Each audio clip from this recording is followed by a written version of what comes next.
Thank you for once again braving the shadows, as well as the haints and hobgoblins which always seem to find a way to torment the peace of a quiet slumber. Tonight's offering is straightforward enough, at least on the surface it seems as such. I return you in time and space to Georgia in the closing decade of the 18th century. Our tale, by the way, is called The Red Man, and what will appear to you initially as a somewhat familiar test of manhood culminates into a realization of abject horror. And why not? You must know by now that such things are part and parcel on the Nightfall radio show.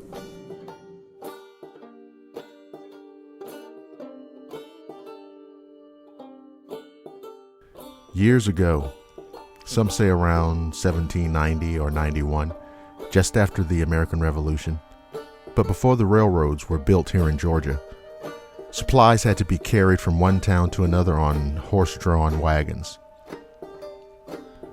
One afternoon in late January, a number of supply wagons traveling together were caught in a sudden snowstorm.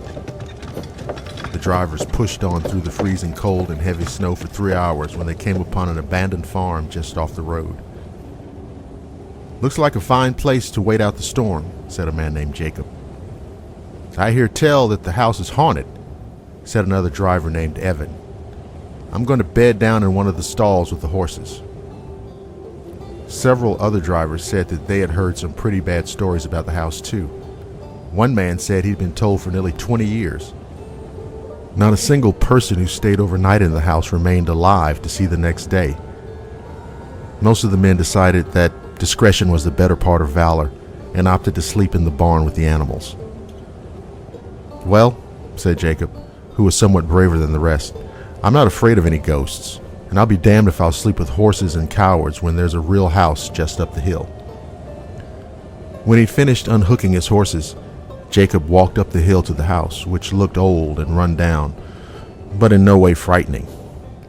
Inside he found a big pot-bellied stove and against the wall a stack of firewood. He built a roaring fire, prepared and ate dinner, and by nightfall had stretched out on a couch that he dragged near the stove. He slept peacefully through the night without being disturbed by anything save an occasional popping from the wood burning inside the stove.